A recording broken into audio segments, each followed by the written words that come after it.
नमस्कार दोस्तों, जय महाकाल वर्ल्ड में आपका स्वागत है। दोस्तों, इस सृष्टि में जो पहले मानव आए वो मनु थे। मनु ने ही इस सृष्टि का जो कालचक्र है उसके हिसाब से उनकी पत्नी थी सतरूपा। सतरूपा और मनु एक परम ईश्वरीय भक्त थे जिन्होंने आगे जाकर इस सृष्टि को आगे बढ़ाया। ये पहले स्त्री और पुरुष थे। जब सृष्टि की उत्पत्ति हुई तब इन दोनों पति पत्नी के धर्म और आचरण बहुत अच्छे थे और आज भी वे जिनकी मर्यादा का गान करते हैं। राजा उत्तानपाद उनके पुत्र थे और जिनके पुत्र प्रसिद्ध हरिभक्त ध्रुव जी हुए। उनके छोटे लड़के का नाम प्रियव्रत था, जिसकी प्रशंसा वेद और पुराण करते हैं। देवती उनकी कन्या थी, जो करदम मुनि की प्यारी पत्नी थी और जिन्होंने आदि देव दीनों पर दया करने वाले समर्थ एवं कृपालु भगवान कपिल को गर्भ में धारण किया था। तत्वों का विचार करने में अत्यंत निपुण जिन कपिल भगवान ने सांख्य शास्त्र का प्रकट रूप में वर्णन किया। जो एक और शास्त्र होता है सांख्य शास्त्र, उनको कपिल मुनि ने ही एक तरह से पूरा वर्णन किया था। उन मनु जी ने बहुत समय तक राज्य किया और सब प्रकार से भगवान की आज्ञा का पालन किया और शास्त्रों के हिसाब से मर्यादा का पालन किया। घर में रहते हुए बुढ़ापा आ गया, परंतु विषयों से वैराग्य नहीं होता। इस बात को सोचकर उनके मन में बड़ा दुख हुआ कि श्री हरि की भक्ति के बिना जन्म में यूं ही चला जाता है। तब मनु जी ने अपने पुत्र को जबरदस्ती राज्य देकर स्वयं स्त्री सहित वन को गमन किया।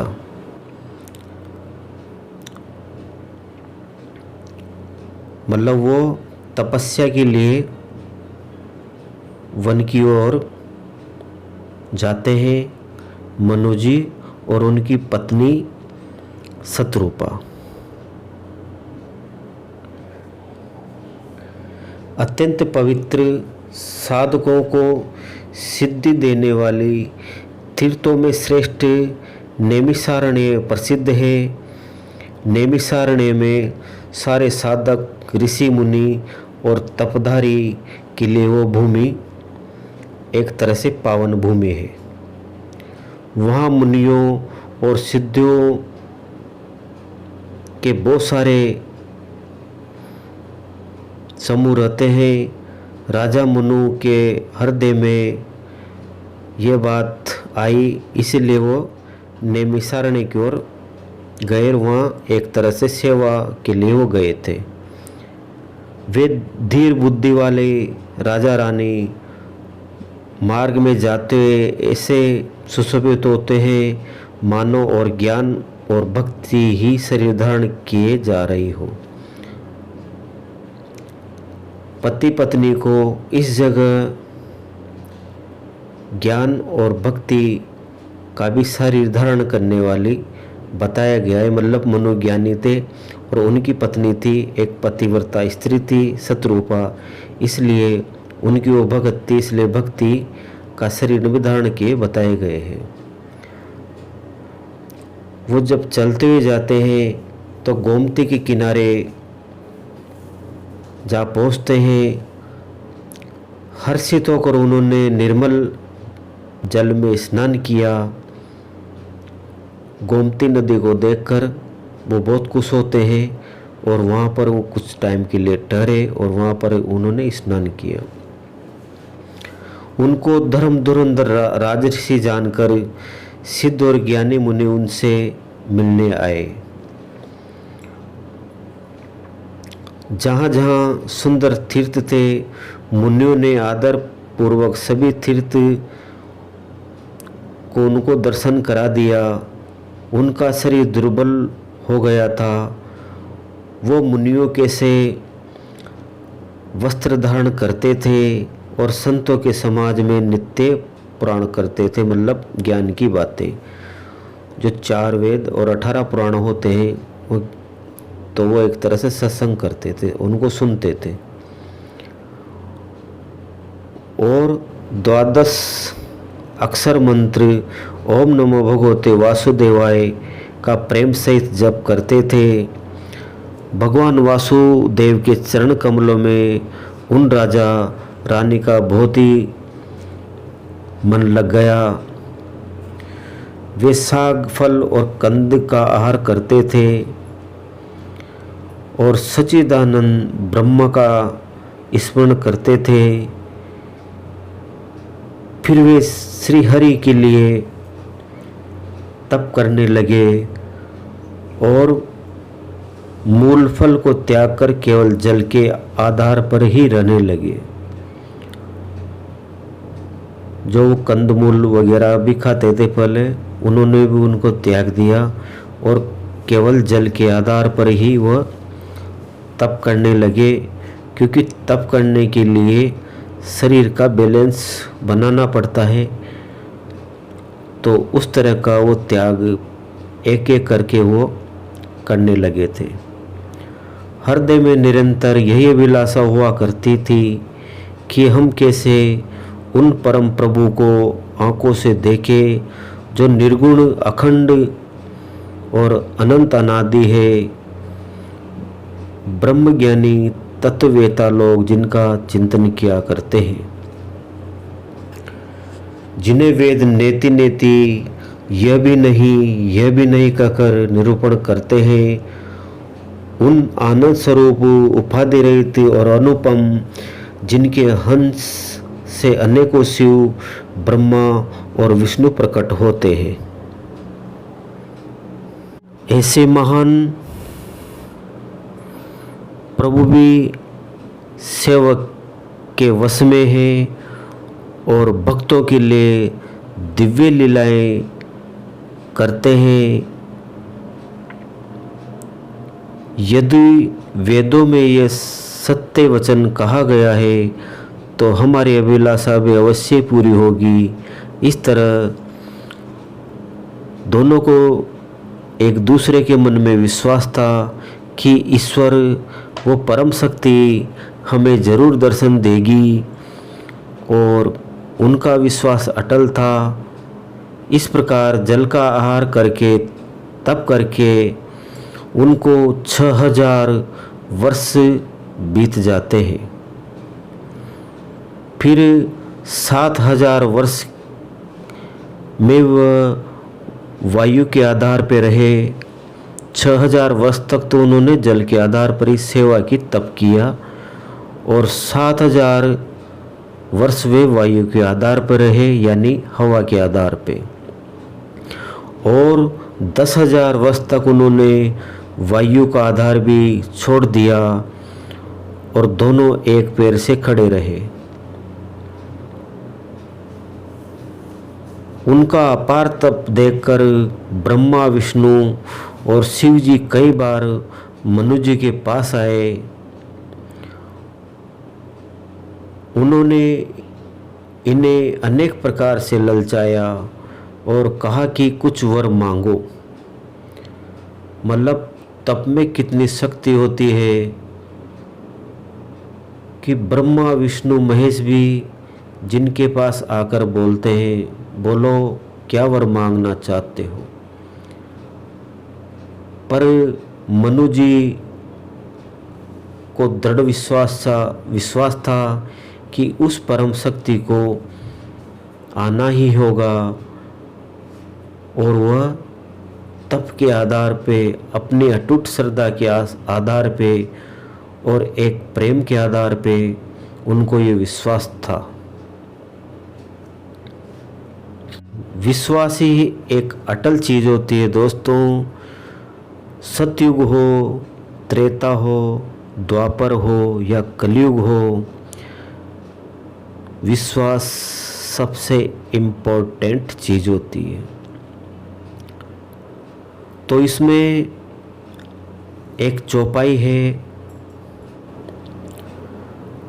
मांगहु वर बहु भांति लोभाए,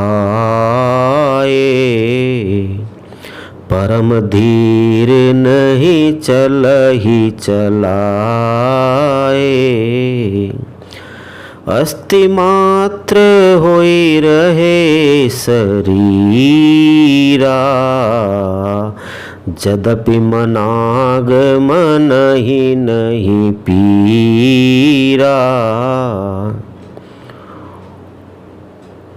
उन्होंने इन्हें अनेक प्रकार से ललचाया और कहा कि कुछ वर मांगो, पर ये परम धैर्यवान राजा रानी अपने तप से किसी की डिगाई से नहीं डिगे।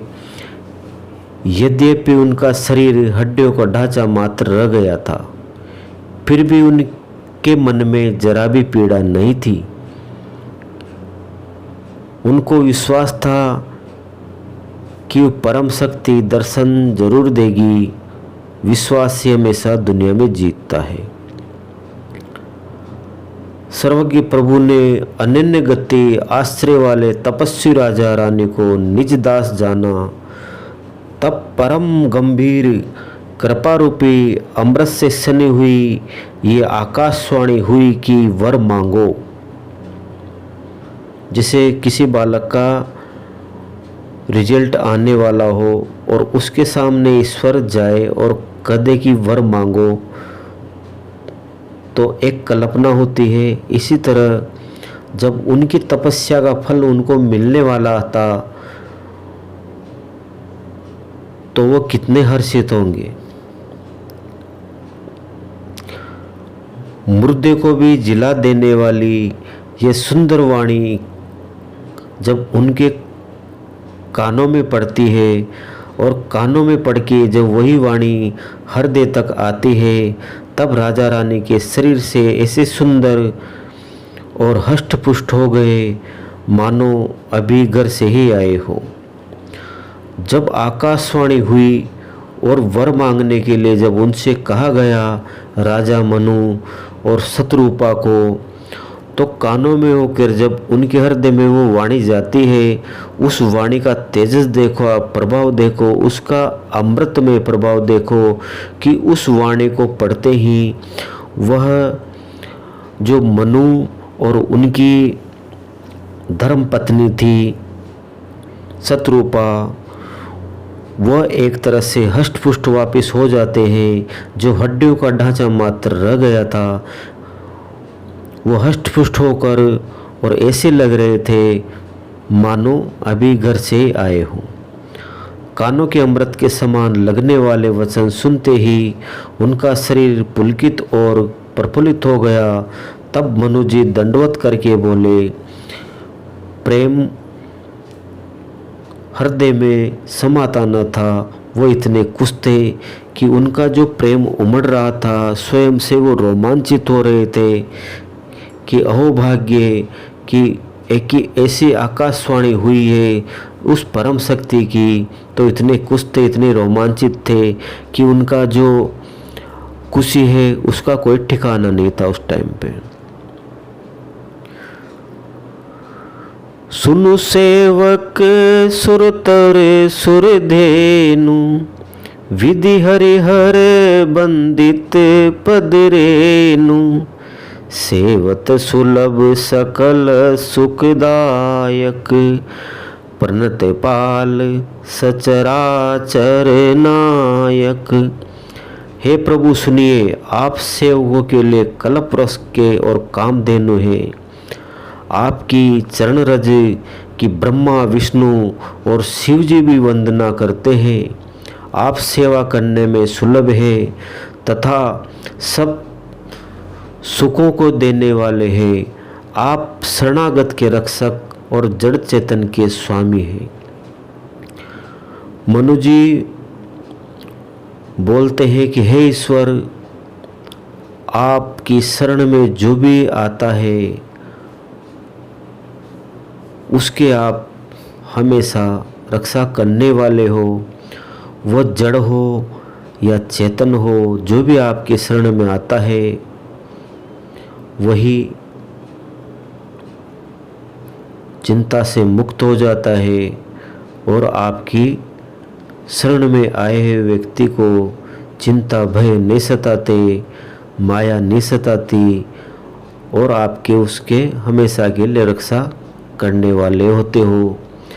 हे अनाथों का कल्याण करने वाले, यदि हम लोगों पर आपका स्नेह है तो प्रसन्न होकर यह वर दीजिए कि आपका जो स्वरूप शिव जी के मन में बसता है और जिसकी प्राप्ति के लिए मुनि लोग यत्न करते हैं, जो काकभूषुंडी जी के मन रूपी मानसरोवर में व्यवहार करने वाला हंस है, सगुण और निर्गुण कहकर वेद जिनकी प्रशंसा करते हैं।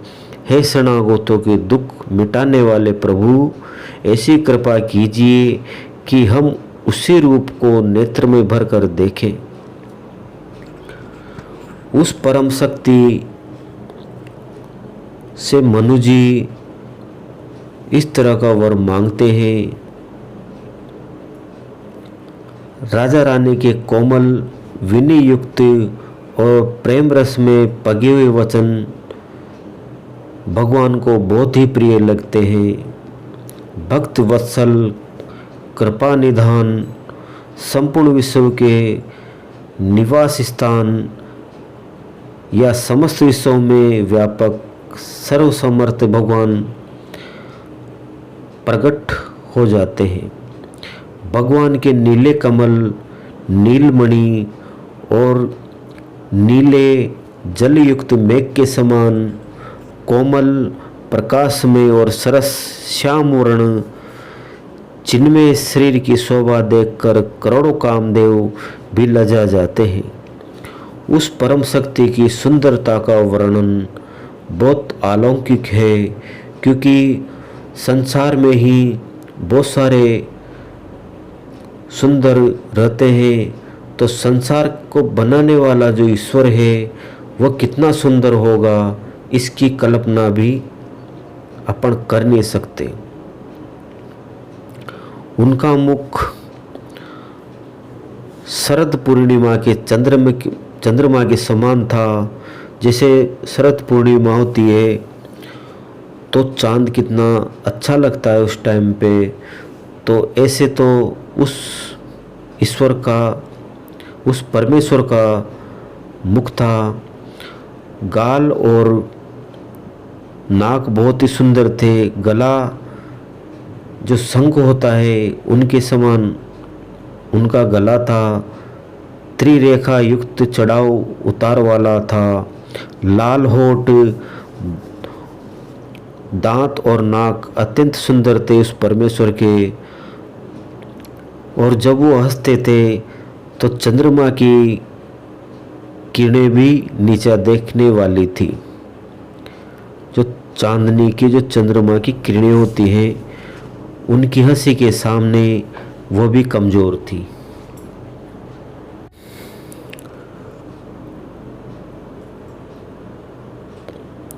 नेत्रों की छवि नए खिले हुए कमल के समान बड़ी सुंदर थी। मनोहर चितवन जी को बहुत प्यारी लगती थी। टेढ़ी भौं कामदेव के धनुष की शोभा को हरने वाली थी। ललाट पर प्रकाश में तिलक था, कानों में मकराकृत मछली के आकार के कुंडल और सिर पर मुकुट सुशोभित था। घुंघराले काले बाल ऐसे सघन थे मानो भौरों के झुंड हो। हृदय पर श्री वत्स सुंदर वनमाला, रतन जड़ित हार और मणियों के आभूषण सुशोभित थे। उस परमात्मा की सुंदरता का वर्णन इस चीज में किया गया है कि उस परम शक्ति, उस परमेश्वर की सुंदरता कितनी थी जो विश्व में कहीं पे देखने को नहीं मिलती। सिंह की सी गर्दन थी, सुंदर जनेऊ था, भुजाओं में जो घने थे वे भी सुंदर थे। हाथी की सूंड के समान उतार चढ़ाव वाले सुंदर भुज दंड थे। कमर में तरकस और हाथ में बाण धनुष शोभा पा रहे थे।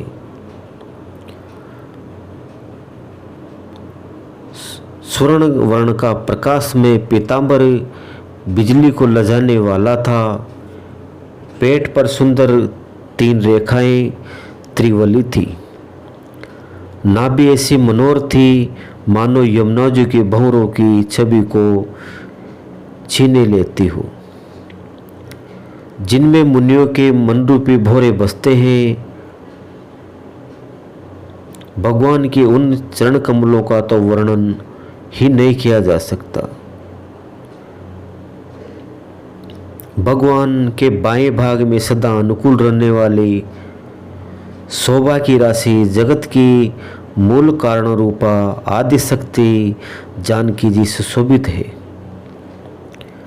जिनके अंश से गुणों की खान अगणित लक्ष्मी, पार्वती, ब्रह्माणी त्रिदेवों की शक्तियाँ उत्पन्न होती है, जिनकी भौं के इशारे से जगत की रचना हो जाती है।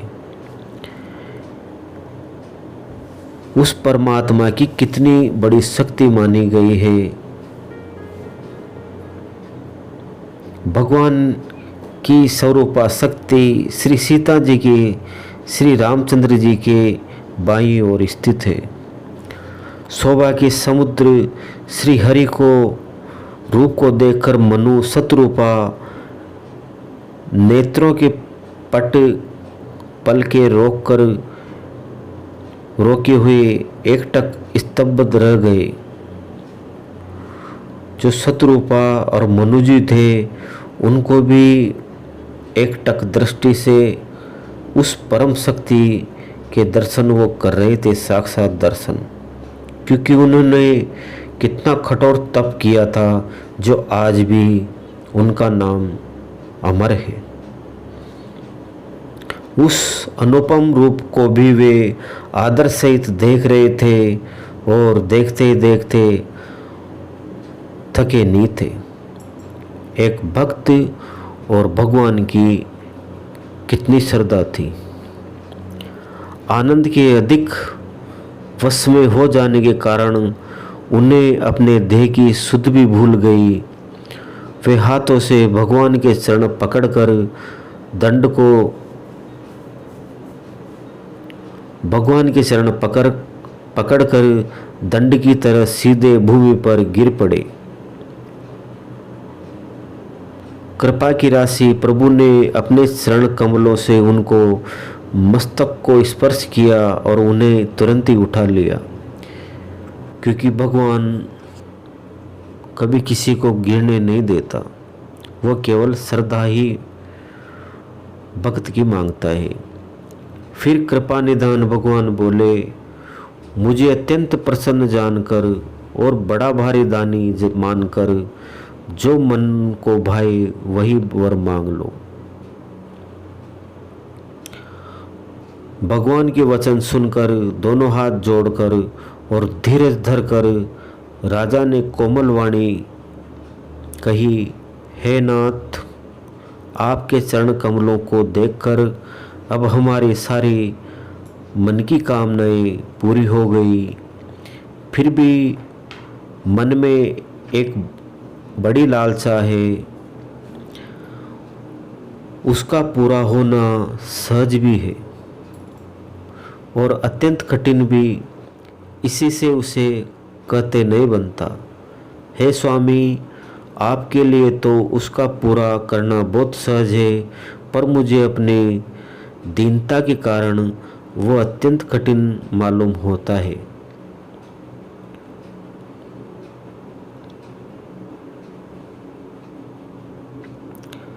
जैसे कोई दरिद्र कल्प वृक्ष को पाकर भी अत्यंत द्रव्य मांगने में संकोच करता है, क्योंकि उसको उस कल्प वृक्ष की शक्ति का ज्ञान ही नहीं है। वैसे ही मेरे हृदय में संशय हो रहा है। कल्प वृक्ष वो होता है जिसको अपन इच्छा बताने पर ही वह तुरंत उसको पूरी करता है। हे स्वामी, आप अंतर्यामी हैं, इसलिए उसे जानते ही हैं। मेरा वो मनोरथ पूरा कीजिए। भगवान ने कहा, हे राजन, संकोच छोड़कर मुझसे वर मांगो। तुम्हें न दे सकूं ऐसा मेरे पास कुछ भी नहीं है, क्योंकि वह सर्वसमर्थवान थे, क्योंकि वो परमेश्वर है। तो मनु जी को संशय होता है, तो भगवान उनका संशय दूर करते हैं। मन का सच्चा भाव कहता है कि मनु जी बोल रहे हैं भगवान से कि हे परमेश्वर, मैं अपने मन से एक ही बात कहना चाहता हूँ, दया निधान, कि मैं आपके ही समान पुत्र चाहता हूँ, और इसमें आप मेरे मन की बात जानते हैं प्रभु, कि आपसे कुछ छुपा भी नहीं है। राजा की प्रीति देखकर, उनका अथाह प्रेम देखकर, उनकी भक्ति देखकर और उनके अमूल्य वचन सुनकर करुणा निधान भगवान बोले, ऐसा ही हो।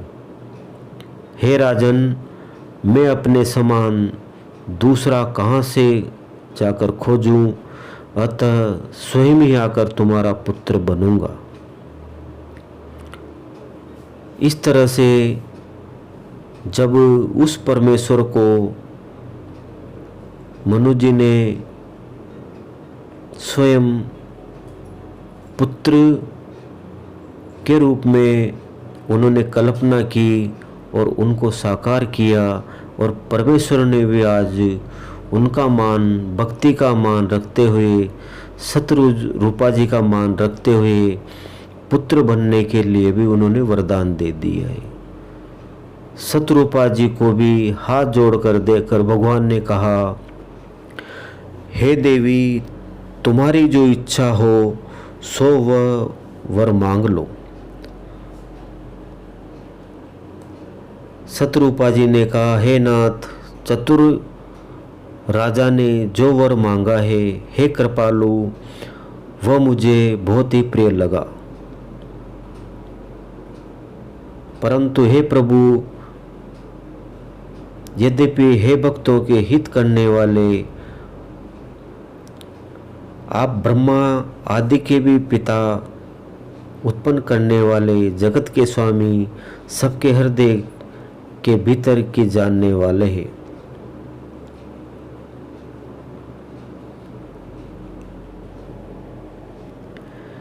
ऐसा करने पर, समझने पर भी मन में संदेह होता है।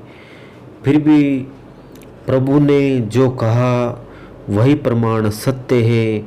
मैं तो यही मांगती हूँ कि हे नाथ, आपके जो निज जन हैं, वे जो अलौकिक अखंड सुख पाते हैं और जिस परम गति को प्राप्त होते हैं, हे प्रभु, वही सुख, वही गति, वही भक्ति और वही अपने चरण कमलों में प्रेम, वही ज्ञान और वही रहन सहन कृपा करके हमें दीजिए। रानी की कोमल, गूढ़ और मनोहर श्रेष्ठ वाक्य को सुनकर कृपा के समुद्र भगवान कोमल वचन बोले, तुम्हारे मन में जो कुछ इच्छा है वह सब मैंने तुमको दिया, इसमें कोई संदेह नहीं समझना। हे माता, मेरी कृपा से तुम्हारा अलौकिक ज्ञान कभी नष्ट न होगा। तब मनु ने भगवान के चरण की वंदना करके फिर कहा, हे प्रभु, मेरी एक और विनती है।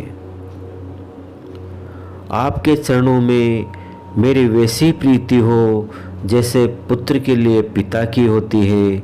चाहे मुझे कोई बड़ा भारी मूर्ख ही क्यों न कहे, जैसे मणियों के बिना सांप और जल के बिना मछली नहीं रह सकती, वैसे ही मेरा जीवन आपके अधीन रहे, आपके बिना न रह सके।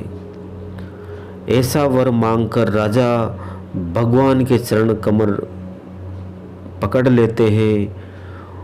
तब दया के निधान भगवान ने कहा, ऐसा ही हो। अब तुम मेरी आज्ञा मानकर देवराज इंद्र की राजधानी अमरावती में जाकर वास करो। हे तात, वहाँ स्वर्ग के भोग से भोग कर कुछ काल बीत जाने पर तुम अवध के राजा होंगे, तब मैं तुम्हारा पुत्र होऊंगा। इच्छा निवृत्त मनुष्य रूप सजकर मैं तुम्हारे घर प्रकट होऊंगा।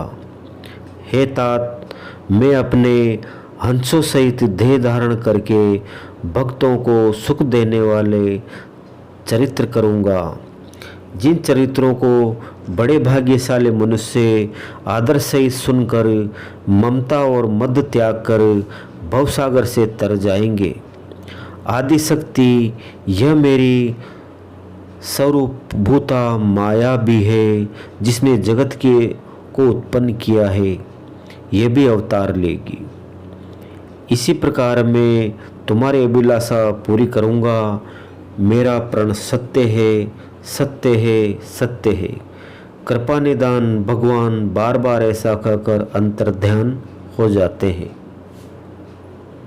वे स्त्री पुरुष, राजा रानी, भक्तों की कृपा करने वाले भगवान को हृदय में धारण करके कुछ काल तक उस आश्रम में रहे। फिर उन्होंने समय पाकर सहज ही बिना किसी कष्ट के शरीर छोड़कर अमरावती इंद्र की पुरी में जाकर वास किया।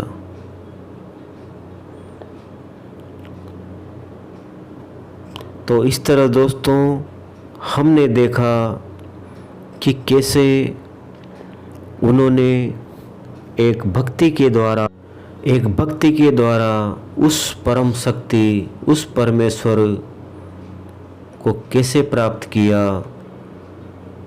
और कितने हजार वर्षों तक उन्होंने सेवाएं की, तप किया, तब जाके उस परम शक्ति को दर्शन देने के लिए आना ही पड़ा और मनवांछित वर मनु और शत्रुघ्न जी को मिला।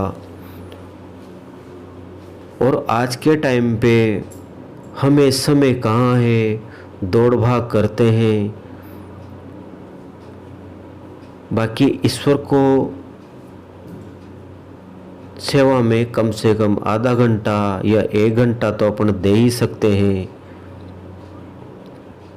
बाकी जिससे भी अपन बात करते हैं तो एक ही बात सामने आती है कि यार टाइम नहीं है। जब जो राजा मनु थे वो तो एक तरह से प्रथम मानव थे। शत्रुपा जी थी, उनकी स्त्री थी।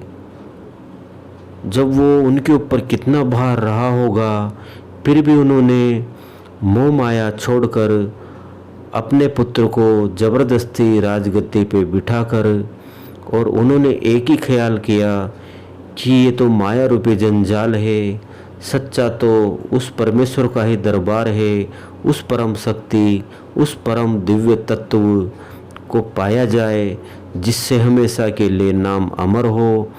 और ऐसे करके उन्होंने अपना जीवन साकार किया। तो आज के टाइम भी उनका नाम चलता है और मनु जी को हमेशा याद किया जाता है, क्योंकि मनु जी ने ही सृष्टि के अंत में जब जल प्रलय होने वाला था उस टाइम पे उन्होंने ही इंसानों को और सब बीजों को एक एक करके सबके बीज नाव में लिए थे और सृष्टि को तबाह होने से बचाया था। क्योंकि मनु जी एक बहुत ही बड़े ज्ञानी थे, त्यागी थे और ऐसे मानवों को मैं श्रद्धा से दंडवत प्रणाम करता हूँ। और आज के दिन को मैं परम सौभाग्यशाली मानता हूँ कि जो आज श्रावण का सोमवार है, उसी दिन मनु जी और उनकी जो धर्मपत्नी थी शत्रुपा जी, उनको आज मैं याद करके और ये कहानी आपके सामने पेश कर रहा हूँ। ईश्वर भक्तों से कभी दूर नहीं होता, उसको केवल श्रद्धा से माना जाता है। सम्मान करो, मान करो, पर ईश्वर का कभी तिरस्कार मत करो। जो सबका जगत का मालिक है वही दुनिया में आखिरी में काम आता है, क्योंकि शुरू में कहाँ थे, आखिरी में जाएंगे कहाँ। एक जब तक हम बोल रहे हैं तब तक हमें संसार मानेगा। जिस दिन भी बोलना बंद हुआ, सांस लेना बंद हुआ, कोई इस शरीर को भी नहीं रहने देता, तो हमें भी ईश्वर की ओर एक कदम बढ़ाना चाहिए। हो सकता है 10 मिनट की करो, 15 मिनट की सेवा करो, 20 की करो, अपनी हिसाब से, पर उस परम शक्ति को याद करते हुए। मैं तो एक ही बात कहना चाहता हूँ दोस्तों, हर वीडियो में ये बात बोलता भी हूँ मैं कि मैं एक ही बात कहना चाहता हूँ, पर एक ही बात करने का तात्पर्य यही होता है कि कोई नई बात या उस रिपीट बात। तो इस तरह दोस्तों मनु जी ने ईश्वर को प्राप्त किया, साक्षात उनके दर्शन किए। तो ऐसा कौन सा काम है जो जग में हो नहीं सकता। बाकी दृढ़ निश्चय और ईश्वर के प्रति आस्था या किसी भी काम के प्रति आस्था हो, जब उस परमेश्वर को भी धरती पे आना पड़ता है अपने भक्तों से मिलने के लिए, तो संसार का ऐसा कौन सा काम है जो हो नहीं सकता। पर हो सकता है जब वो होने वाला हो तो हमें उसमें या तो आलस कर जाते हैं या उस काम में ढिलाई बरतते हैं या फिर किसी के कहने पे आ जाते हैं। तो इस तरह से वो काम हमारा हमेशा के लिए हो नहीं पाता। और इसी के साथ दृढ़ निश्चयवान बनो, कठिनाइयों से घबराओ मत। इंसान अपन सभी है, बाकी सामना करो उस समय का, उस कठिनाइयाँ का जो आपके जीवन में आ रही है। जितनी कठिनाइयाँ जीवन में आएगी, आप एक बात याद रखो, उतना ही निखार आपकी ज़िंदगी में आएगा। जो सोना तपता है, जितना तपेगा उसका ही कैरेट बढ़ता है। जैसे 24 कैरेट सोना बनने के लिए या उससे ऊपर का सोना बनने के लिए उसको उतना ही तपाया जाता है। हो सकता है वही परमेश्वर हमें कुछ परखने के लिए तपा रहा हो। तो कठिनाइयों से घबराए नहीं और इसी के साथ संघर्ष करें। और जय महाकाल।